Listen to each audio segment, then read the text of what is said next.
Welcome back to Battle Cage. My name is Saif and I'm coming to you with another great video. Today I am going to do a part 1, part 2 series.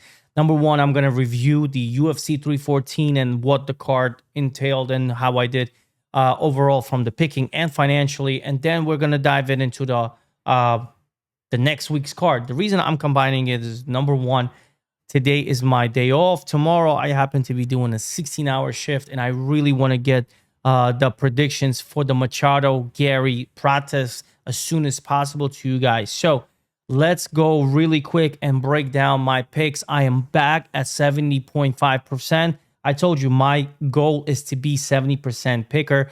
That means the world to me. That is my goal. I want to be consistent at my picks and give you guys quality picks as well.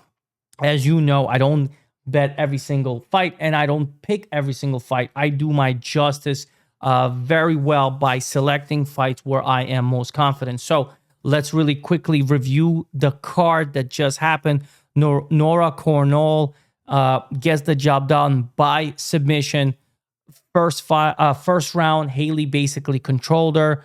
Second round, she tried to control her. Nora was able to reverse it, grab the back position, and pretty much sink in the rear naked choke, and she gets the job done. Marco Tulio is the real deal, guys. He is the real deal. He was minus 300, and then he ballooned to minus 600, closer to the right to the big, right before the fight started. So gets 2 knockdowns. Knockdown number 1 in the first round, knockdown number 2, and he absolutely violated Trajan Gore. Just look at the numbers, 127 to 17 significant strikes. I'm not saying that Trajan Gore didn't have anything in this fight. He actually clipped Marco just a bit. He actually gave him a nasty gash under the right eye, but gets knocked down in the first round, gets knocked down in the second round, and finished by Marco Tulio via KO, TKO stoppage. So, yeah, I mean, this was Marco Tulio all the way, and he looked good along the way. I'm pretty sure Trajan Gore is cut at this point. Can you really blame the UFC brass if they're going to cut Trajan Gore? He is game. He's tough as nails, but just not UFC caliber. So I want to put my picks alongside, guys. Here is my Volkanovski Lopez. I was 9 out of 10 of all the picks that I predicted. Nora was one of them. Marco Tulio was the next fight. Here predicted correctly. Moving down along, we had Sumuderci versus Mitch Rapasso. I actually didn't take a prediction on this one because I did see it kind of a close fight, and I edged Mitch Rapasso, believe it or not. But the fight ends in a split decision in favor of Sumuderci. If you look at the striking, 78 to 13, that was a violation in my book, if you call it a violation. However, 6 out of 19 shot takedowns landed for Mitch Rapasso, but no damage. Look at the strikes. 9 strikes out of 26 thrown. You know what I'm saying? Significant landed for Mitch Rapasso. He needs to come out with a little bit of more sense of urgency. And when you take your opponent down, make sure you do some damage. Otherwise, as you can see, you can drop the ball. But if you ask me, I don't even think that Mitch Rapasso, I don't even think that Mitch Rapasso even deserves a split decision on this one. I think Sumuderci deserves a unanimous decision, but justice was served. Basically, if you're going to get someone down and you don't do damage, then you don't deserve the win. So let's go back. Keep going back to this one. Next up was Dumas versus Olenjacek. Here I can actually show you. I was actually right here also. I picked Olenjacek. Olenjacek gets the job done very, very quickly in the very first round. Was able to secure 34 significant strikes to 3. I want to say about 20 of them came by the way of finish, because the sequence ending shot is a left, kind of a hook shot, where the forearm connects to Dumas. The knuckles actually hit the shoulder of Dumas. Very weird, but enough to stumble Dumas down to the ground, and then it's basically night-night. Olenjacek jumps on Dumas and just unloads just elbows, ground and pound into what the referee was forced to call a TKO stoppage. Again, was it a real stoppage? I don't know. You see Dumas, protesting afterwards. It is what it is. We move on. Next up, we had Julian Erosa versus Darren Elkins. I don't believe I took action on this fight. I didn't call it, but I should have. Julian Erosa was an easy pick 'em on this one. In any case, I'm sorry, not pick 'em in terms of odds, but in terms of a picking, he was the better fighter. Juicy J gets the job done. He looked very fluid. He looked like he was not flustered at all. Gets him out of there close to the end of the very first round. Good doctor stoppage. He was literally just standing there, raining blows to Darren Elkins. So that is a justifiable doctor stoppage. Just Elkins landed one takedown, didn't do very much with it, and then actually got hit with a heel up right to the temple, in his face, actually, not a temple, right into right here, to the side of his mouth. And after that, it was just very bad news for Darren Elkins. Juicy J secures the win. That was a really good pick. He came out minus 280. He looked like 280. Up next, we had Chase Hopper. I did predict this fight. I took Chase Hopper. He was very, very steep, minus 850, upwards of minus 900. This was a back and forth kind of a jiu-jitsu wrestling fight, if you will. Two submission attempts for Jim Miller, but not enough to put any threat on Chase Hopper. He's just much younger, bigger, more vibrant guy, and he gets the job done. He was semi-active from his takedowns. He landed a massive 8 out of 14 takedowns, 10 minutes of control time. Again, it was just very, very tough for Jim Miller, bouncing back after the first round, where it looks like he gave it his all, and he was just absolutely tired. So yeah, Chase comes out minus 850 parlay piece. He gets the job done. Let's move forward. This was one of my confident picks. Kakara, Verna Jandiroba. I was very surprised by the line moving down to minus 135 before the fight. I had to take action, and I did. And here's my pick, Jandiroba. She gets the job done via a 3-round dominant performance here. Total strikes 96, significant strikes only 11. So you be the judge of that. Again, almost 10 minutes of control time, 3 minutes of takedown, 3 submission attempts, 2 arm bars, 1 triangle attempt for Jandiroba. She gets the job done. She put a beating on Yang Jianan, and she just controlled her the entire way. Let's move forward. This one, a little bit of controversy. Dan Ige gets the job done via a TKO, third round, with 1 minute and 12 seconds remaining in that fight. Sean Woodson, volume game was there, 51 to 44 significant strikes, head strikes. He's a sniper. He gets the job done. He's a very, very large 145er. He's like 6'3" or something. Massive size discrepancy for Dan Ige, but the power translated well. He got the power shot that he was looking for he was headhunting. He found it in the third round. He hit him really, really hard. He stumbled Sean Woodson. He basically used the opportunity, grabbed him, pushed him against the fence. Body work, starts going in the head. Sean Woodson is still on his feet, trying to defend it. Referee breaks it up, and then you have Sean Woodson kind of protesting it. I was happy because Dan Ige was my pick, and I actually played him live play plus 150 live play, if I'm not mistaken. But I could have even grabbed him as high as plus 250, but it's okay. I'm happy with the win. Early stoppage, yes, you can definitely argue that. Up next, and by the way, I picked Dan Ige. Up next, we had that was not the next fight. The next fight was Dominic Reyes. Again, a fight that I didn't officially pick, but a fight that I was very, very, happy to see, because I was rooting for Dominic Reyes on one of my fantasy parlays. I actually did have Dominic Reyes. I should have had him as my official play, because he got the job done via a brutal KO, just completely rocked out Nikita Krylov. He's now on a 3-win streak, and someone we got to watch for. A nice resurrection for Dominic Reyes. He looks happy. He looks confident. And I really want to watch Yuri Prohaska and Dominic Reyes run it back. That would really show me where Dominic Reyes is in terms of his levels. You know what I'm saying? So beautiful performance by Dominic Reyes, and an absolute blasphemy for Dana White for not giving him $50,000 performance or knockout of the night, because that was beautiful as Nikita overextended. Bam! Caught him, dropped him, ground and pound, finish him. And even did a little bit of a celebration with Trump in the, like gave a little with the golf thing. So, man, come on. Give him some money, Dana. He deserves it. So blasphemy for not giving him a knockout off performance tonight, whatever it is. Then we had Jean Silva, and I definitely picked Jean Silva. I was on Jean Silva. I knew he is going to absolutely batter Bryce Mitchell. I'm sorry. I love Bryce Mitchell.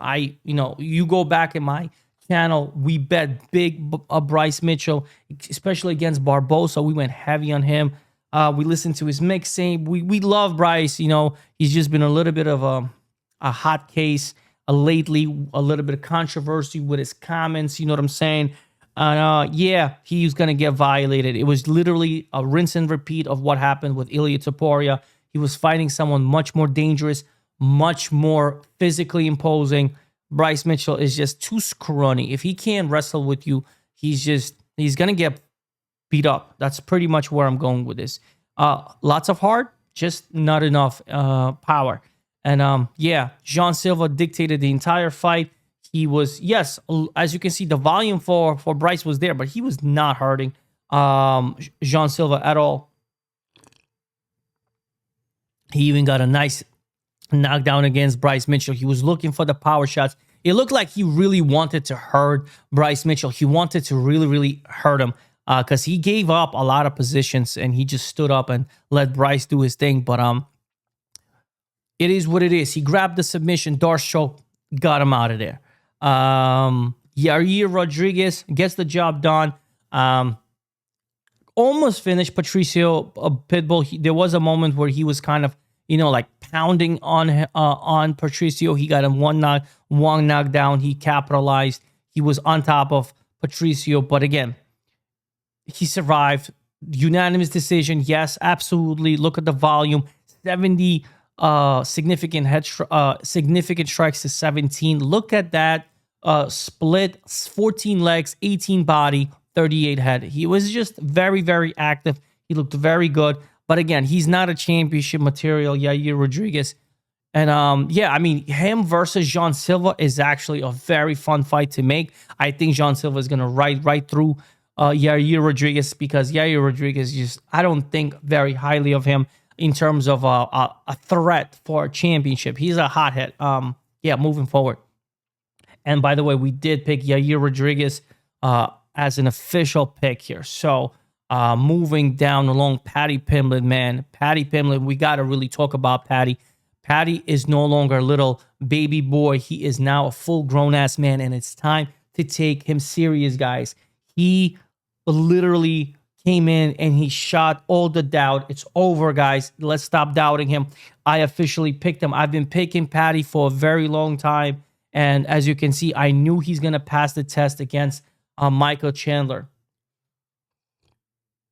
But to do it in a such dominant, fanatic performance in a third-round TKO, he had Michael Chandler bleeding and leaking to the point where as soon as the fight was over, they had to get the man out of there for medical assistance.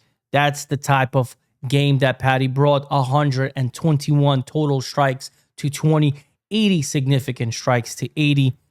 That knee that connected on Chandler changed the entire trajectory. Beginning in the second round, he landed a flush knee right to the head. Bam! And after that, Chandler started wobbling. He started being woozy. He lost control. He started leaking. And Paddy, man, showed a lot of reserve, a lot of power, a lot of growth on display. So very, very good performance for Patty. Recognize this man. 4 minutes of over 4 minutes control time, 1 out of 2 takedowns, and all those takedowns that Michael Chandler was doing was just not enough. No damage coming from there. So this was an amazing co-main event, and a star was born. And by the way, that bullshit antic that Colby was trying to, huff and puff against Patty, like, come on, bro. You want to stay relevant? Do it someone in your division. Why are you jumping to someone who's a 155er? Just embarrassment. Anyway, good on you, Patty. That was a good performance and an official pick. And finally, in the main event, I picked Diego Lopez. I did not get this. This was my only blemish of the fight. And unanimous decision victory for Volkanovski. You know what I'm saying? Vintage Volk came out, but I gotta address these numbers. 158 significant strikes to 63. Absolutely agree with that. But you look at the damage. If you put two faces side by side, in fact, let me try to find that. All right, there you go. You got Volkanovski here with Diego Lopez, and you can see that damage. And one of the biggest damage for that's Diego sustained was a pretty messed up right eye. It was really, really swollen. But you can see battered. This is a press conference right here, and you can see Volkanovski, both sides, pretty battered. So even though only 63 significant strikes, there was a knockdown for Diego Lopez in the second round, and man. So, okay, let's talk about these numbers. Number one, I don't know what was going on. And I have people like watching this fight because I promoted this fight. So people were watching it for the hell of it. And they actually took money action on Diego Lopez because I picked him. But for Diego Lopez to do so much damage with so little strikes, it's one thing. Imagine even if he doubles the output, even if he throws 120 strikes, even less than 158, just doubling the output, I think he would have done a lot of more damage to Volkanovski, because you could tell Diego Lopez packs a lot of power and he hits hard, guys. He does hit hard. And I definitely counted out Volkanovski because I thought, look at the physicality difference. I was going by the physicality difference. You can see Diego towering over Volkanovski. Although the reach was, negligible, it was a great scrap back and forth. Here you have Diego's face. That was in the earlier bouts when, the cut on the nose was becoming much more pronounced from Diego. Look at this one. This is where he hurt. And you can see fear, absolute fear. Oh my goodness. I wish I can go a little bit more on this picture. You can see the absolute fear. This was close to the end of the second round. If this is not fear, I don't know what is, guys. If this is not fear, I do not know what is. Diego almost finished the fight here. Maybe a 1 minute more, and he probably could have finished the fight. But this was the most, where Volkanovski was in a lot of danger. There were a lot of close exchanges, and I believe whenever it was the close exchanges, Diego was winning these close exchanges as he was getting the much more powerful shots in. You know what I'm saying? But it was the job of Volkanovski that constantly battered Diego Lopez, constantly pushed Diego Lopez, at bay, that kept him. And look at this. Every time these far exchanges, it was Volkanovski getting the loop, getting the inside jab or a cross, right? A cross was working for Volkanovski, and the left jab was just keeping Diego out bay. And man, like I said, the volume of Volkanovski really put a stunt on Diego. I don't know what the hell happened. It's not like Diego didn't want to win. I'm sure he wanted to win, and you can see the ferocious face over here, and he was going in to batter Volkanovski, and he did. I just think his volume was just not enough here, and he drops the ball. This is the fight ending picture right here. You can see that left eye really swole up. Besides that, no really crazy. The nose, maybe a little bit of gash on the nose. Besides that, pretty well. He endured the fight pretty well. But you could see Volkanovski, man, he's really beat up. Like you can see that left eye and then the right eye. You know what I'm saying? He even lost a temporary vision of in his left eye. There was a point where he was telling his corners like, "Oh, I can't see, man."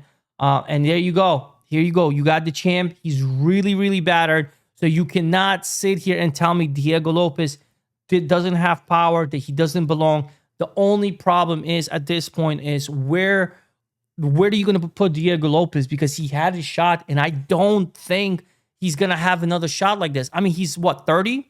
Is Diego 30? I think he's 30. He's very young. Maybe he makes another run, but it's really hard once you go up to that high caliber and you fall down and you don't become champion, and you let a 35-year-old, a 36-year-old, you know what I'm saying? He's what, 36? Yeah, a 36-year-old take a second swing at that title. It's really, really hard to come back from it. Overall, good performance for Volkanovski. Great game plan. You know, he was in trouble, but the volume, man, I don't know. It was like Diego was frozen and just didn't know how to. He didn't close the gap.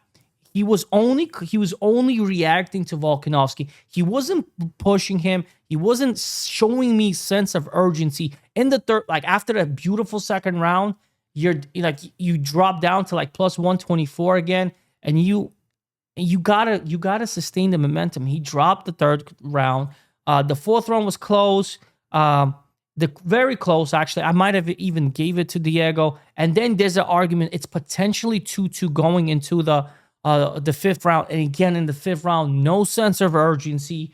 Very, very lackluster performance by Diego Lopez. I give him a C plus performance over here. I got to give Volkanovski a plus. I got it for his age. You know what I'm saying? Coming off 2 knockouts back to back by Islam, by Ilia Topuria. You know what I'm saying? Taking a year off. So great performance. You can definitely see that Volkanovski is aging. He's slowing down. You know what I'm saying? That picture where Volkanovski was in trouble, I mean, that speaks volume. This is where he was almost out of there. Let's bring this back up on the screen. Where was this? Hold on a second. Right here. I mean, he almost was out of there. And you could see a lot of blood gashing out because Diego packs power. So once again, if I had to do this all over again, I'll definitely pick Diego Lopez. I think I was on the right side. 30 years of age, 6 years younger, was on a momentum. Like his momentum spring was crazy. So that's my official reaction breakdown to the UFC 314 that just happened. I had a crazy parlay that I hit for $1,900. I had 2 plays that I hit. I came out with almost $4,000. Like, that was amazing.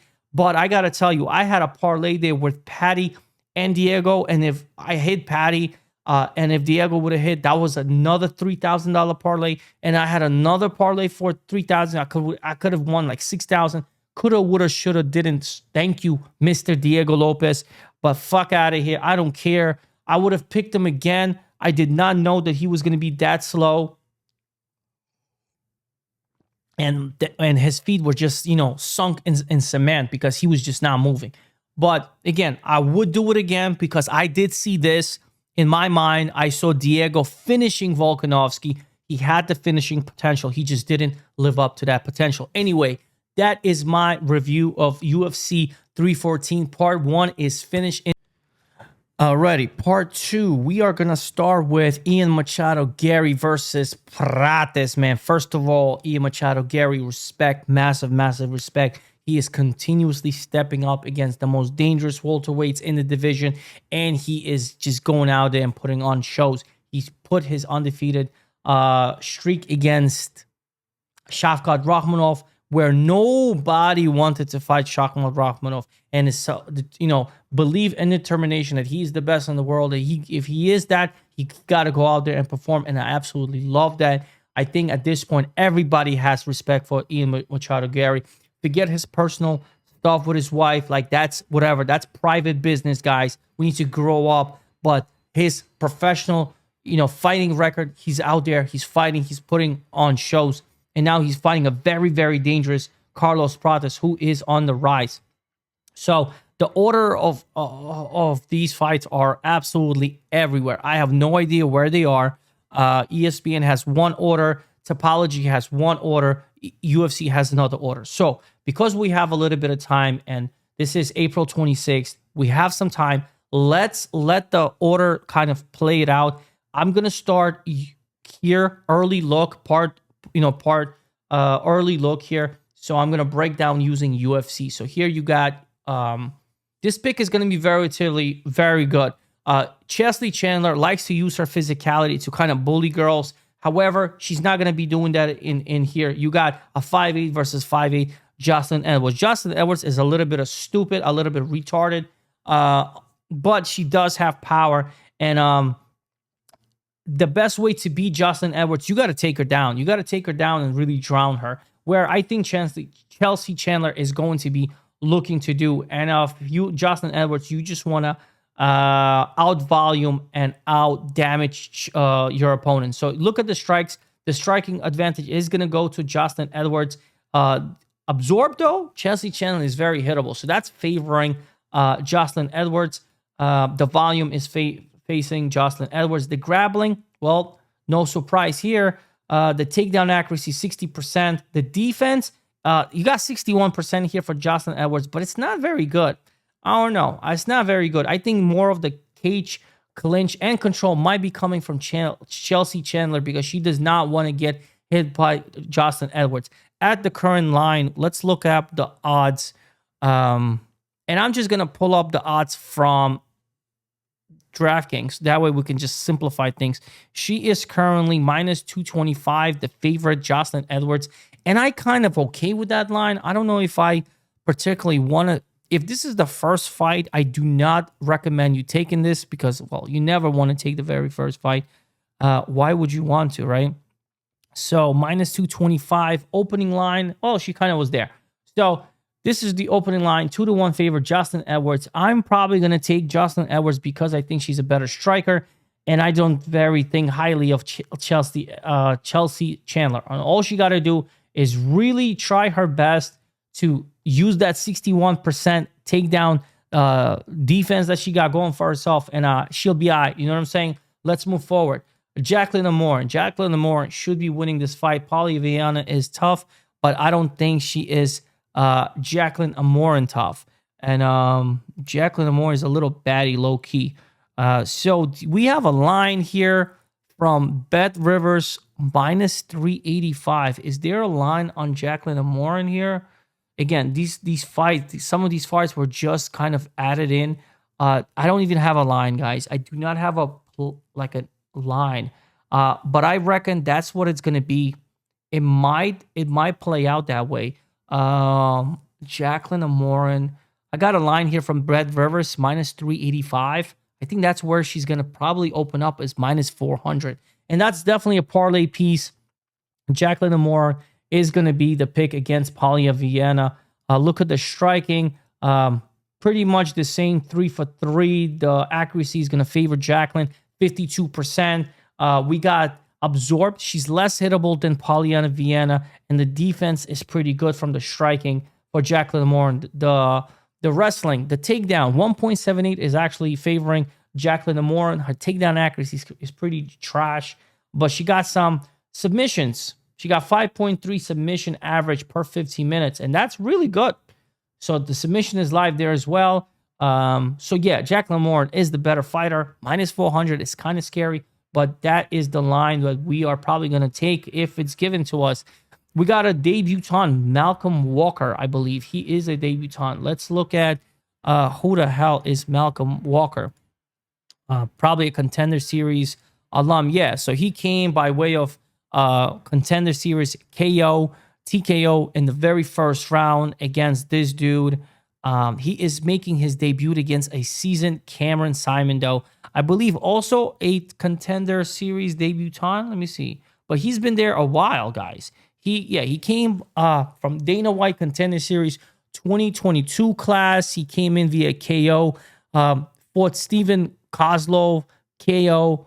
Beat Maina Martinez. It's all right. Beat Terrence Mitchell, KO. And then he kind of went against Christian Rodriguez, the prospect killer. No shame in there. And he just got knocked out by Peyton Tablet before Peyton Tablet, changed up with the whole nose ring and shit. Yeah, very seasoned Cameron Simon. What's the line? The line over here, Cameron Simon is a dog plus 100. I am going to say take that shit. I will always fade the debutants from the Contender Series. And this guy has a lot to show me before I can put my trust in him. Yes, he's undefeated, 8-0. Yes, he's 5'10" to 5'8". Physical advantage, yes. The reach advantage, 4-inch reach advantage. But how are you going to use this against Cameron Simon? Because Cameron Simon, he comes to play games, man. And he is very, very good. His volume, I mean, here you can see Malcolm is going to be winning the volume, right? Lending per minute 8. That's really good in a fight where, Cameron is semi-hittable, right? But I think the tactics, the technician here, the better technician is going to be Cameron Simon. And again, he is not a newbie. He's very seasoned at this point. He's been in the UFC. He had, 4 or 5 fights already in the UFC. He suffered some losses. He weathered the adversity, and he's probably going to give some business. Now, he does rely on some takedowns here, but it looks like 100% defense for Malcolm. But again, Malcolm Maker has not fought someone at the highest caliber like Cameron Simon. That would be his very, very toughest opponent. So I'm going to go with Cameron Simon as a dog, official dog play order of the night so far. We're going to go with Cameron Simon. Moving forward, we got Damon Blackshear versus Alateng Heli. And I'm going to tell you right now, I'm going to take Damon Blackshear. Sorry. Where is he over here? Do we even have a card on this guy? So yeah, some of these fights were put together last minute, so we don't even. So they don't. Okay, let's see the lines. Yeah, we have a line. We have a proposed line. We have a proposed line. No official lines on mine. This is from Betway. Damon Blackshear. Sheesh. Open up at plus 200. What? Oh, that's crazy. He's now minus 300, and that's probably where he's at. He's minus 300. I don't have a opening odds on here on DraftKings. So we just got to take it at face value. So minus 300. He's a parlay piece. He should win the fight. He's going to be bigger than Alateng. I didn't know Alateng is 5'5". That's crazy. He got the reach advantage. He got the size advantage. The striking is going to be going toward Blackshear. Yeah, we got to go with Blackshear. And his takedown is decent. And 70% takedown defense to nullify yet. He's going to be the pick. Evan Elder taking on Ahmed Khazanzada. Yeah, okay, let's look at the line. Evan Elder, he is not bad. You know what I mean? He's a pretty decent dude. Let's see, Evan Elder. Here's the card. Here's a little background. Let's see. 5'10" to 6'1", 28 apiece, 3-inch reach advantage for Ahmed. Okay, Ahmed. Let's see what you got. Striking wise, Evan winning on the landing per minute. Striking is looking good. Absorbed, pretty much the same. Grappling, yeah, grappling is probably going to favor Evan Elder. Let's go with Evan Elder. The line is going to be disgusting. I'm pretty sure the line is going to be disgusting. Let's look at Evan Elder. Do we even have a line?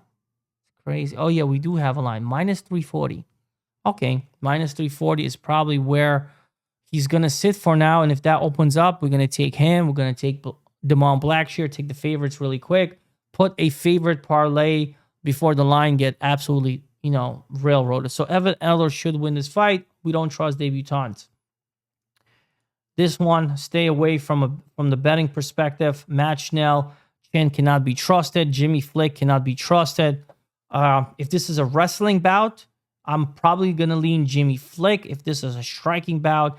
Matt Schnell is definitely the champ over here. He has volume for days. The grappling is going to favor Jimmy Flick. So like I said, if he wants to neutralize Matt Schnell, you got to take him down to the ground. So what's the line over here?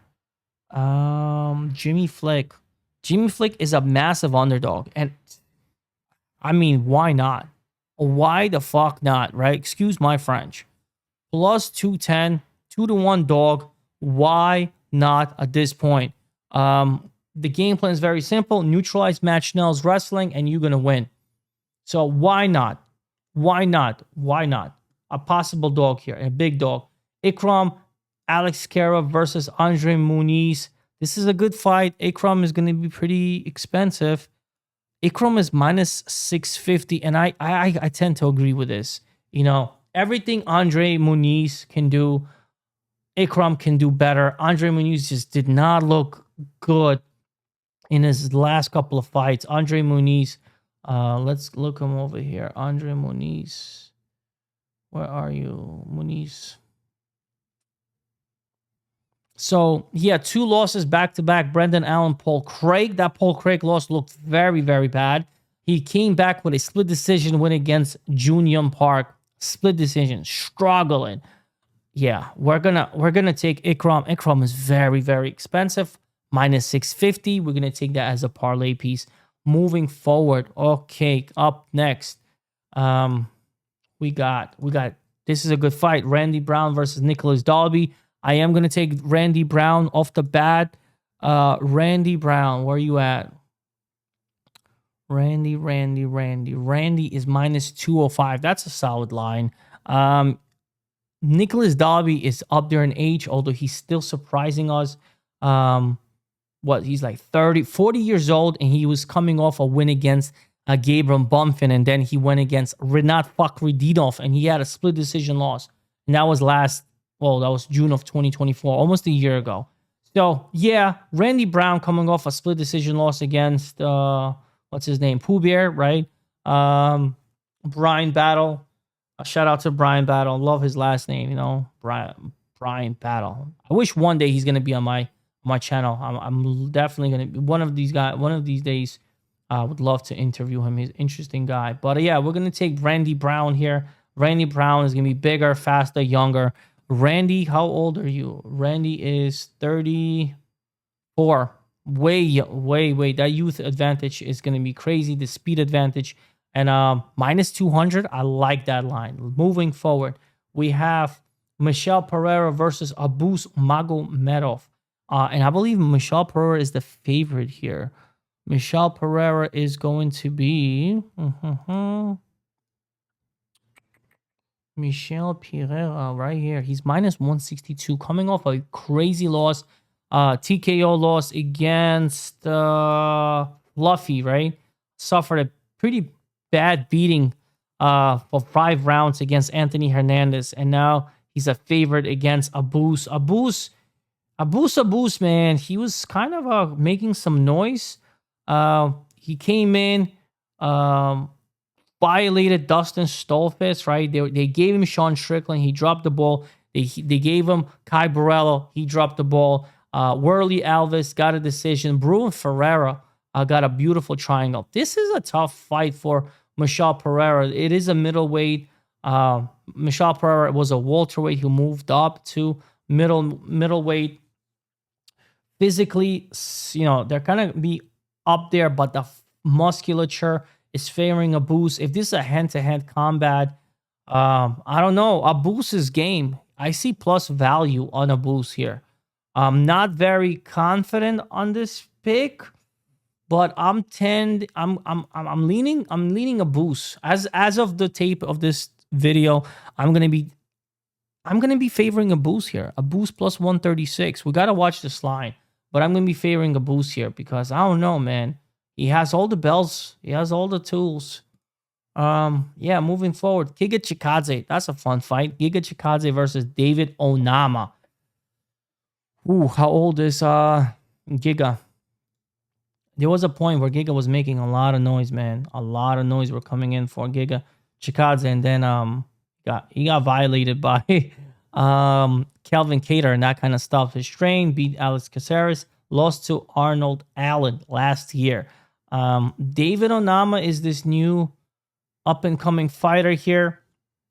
He's on a 3-win streak. Gabriel Santos, Jonathan Pierce, and Roberto Romero. I think he's fighting somewhere in this card. Excuse me. This is going to be a good fight. It's a very, very clean fight. David Onama does like the grappling, so that's where his path to victory is most likely there. Giga Chikadze, 70% takedown defense.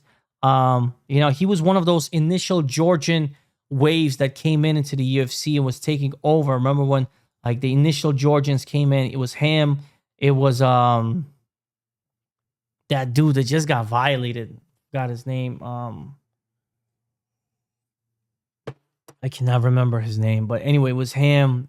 Georgians were just making a lot of noise in 2020. That was during COVID. A big influx of Georgians came in, so yeah, they were making some noise over here. And he was one of those initial waves that put Georgia on the map.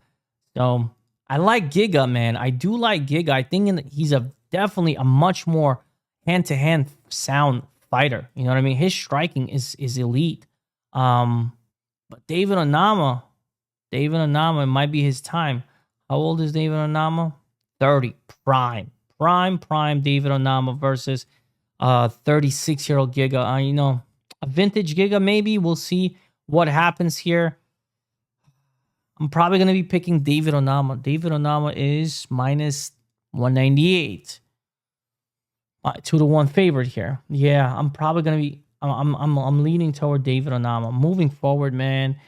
Anthony Smith is going to be retiring in Kansas versus this monster of a Chinese guy, Zhang Min Yang. He definitely has power. If you look from the more technical side, I think Anthony Smith definitely the more technical fighter. But Ming Yang Zhang, man, all you got to do is hit Anthony Smith once or twice, and his head is just going to start wobbling. And he's going to lose all of it, and he's going to get knocked out. I'm going to pick Zhang Ming Yang to retire Anthony Smith once and for all in Kansas. What's the line on this bad boy? Yeah, minus 550. That is insane. Minus 550. Anthony Smith is going to have to grapple the fuck, excuse my language, out of Zhang Bingyang. He's going to have to grab him and throw him on the floor if he wants to do anything. Because if he doesn't, and he thinks he can stand with Zhang, nah, man. It's a bad day in the office. 26 years of age. This guy is very, very fast. He's on a massive streak. His last loss was in 2019. He's coming off really good road to UFC. Tucos, right? Took him out. Branson Ribeiro took him out, and he took out Ozzy Diaz. You know what I'm saying? And you can say whatever you want. Ozzy Diaz just upset Jorgen Santos. So, yeah. We're gonna go with Ming Zhang here, but he's very, very expensive. Very expensive. You know what I'm saying? And we're now in the final headliner. We got 15-1 Ian Machado Garry taking on Carlos Prates. And this one, physically, they're pretty much big. The 3.5-inch reach advantage for Carlos Prates is very, very good. But size-wise, the way Ian moves is very, very fluid. So, yeah, you cannot take him out of there.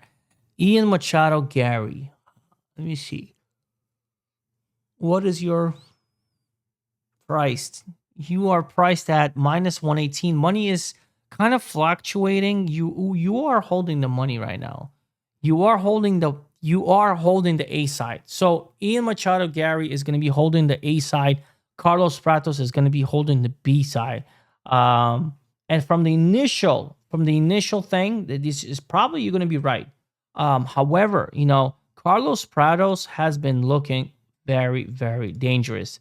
Um, that knockout against Neil Magny, man, that is crazy work. Jing Lee, that was powerful left hook.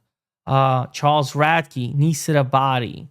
Trevin Giles, Mitch Ramirez on the Contender Series. He hasn't lost since 2019 of June. He faced this dude. Lost to unanimous. And he's undefeated too. So this Russian dude is doing some work. He's doing some work. He should go in a Contender Series. Somebody tell him. Undefeated 28, 8-0. Go to the Contender Series like Prados did. Yeah. It's all about management, guys. It's all about management. It's who you know. Yeah, he's on the rise. But Ian's been fighting some tough opposition. And the fact that he just went against, 5 rounds against Shavkat Rakhmonov. Was it 5 rounds? Was this a 5-round? Yeah, it was 5 rounds. The fact that he went against 5 rounds against, this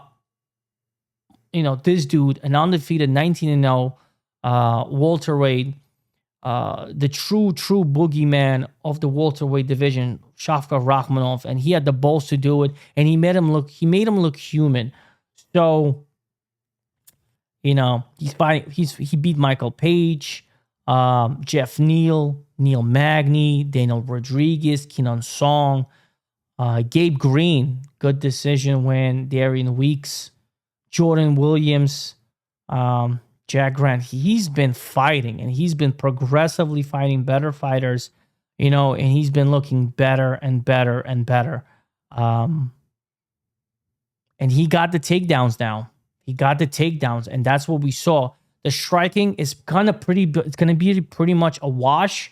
Carlos Prados is a little bit more hittable, so that's something to consider here. 4.6 to 2.82. The grappling, man. This is where it's at. The takedown defense is 91% according to UFC for Prados. So that's really good.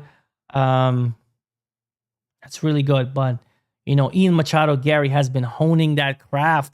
Rolling in Brazil with Charles Oliveira and them. So he's really, really, deep rooted in that culture, which happens to be Carlos' culture, right? Because he's Brazilian. Yeah, I'm gonna have to. This is a tough fight for me. I'll be honest with you. I initially picked Ian Machado Garry. In fact, I believe I locked that pick in. I did. I picked Ian Machado. This was way back when it got introduced. But the more I think about it, the more I'm on Prados, man. A lot of people liking Machado. 58% are liking Machado. So I was one of the few. Who picked Machado Garry. I'm going to keep Machado Garry here for the time. But I am going to have to rewatch the last 3 fights for Prados during this week. I am going to have to listen to the media this week. And I'm going to make my official pick this Friday at 6 p.m. when I go probably live to do my first live of the season.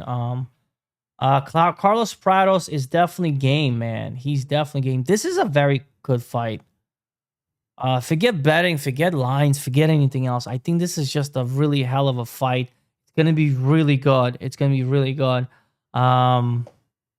Man, Carlos Prados, just so much steam is coming on him. Yeah, I'm going to keep Ian Machado as a pick, but I'm not confident. I'm no longer confident on this pick because I do think Carlos Prados, he's on the rise, man. He's definitely does some value. Watch the lines, guys. Watch the lines. Keep your eyes glued on this one. This is a very close fight. And the bookies know it. The bookies know how close this fight is. Anyway, part 2 done. UFC Fight Night. Machado Garry versus Carlos Pratos. Done. Like and subscribe. You know what the hell to do. Let's get this, son. Your boy is out here.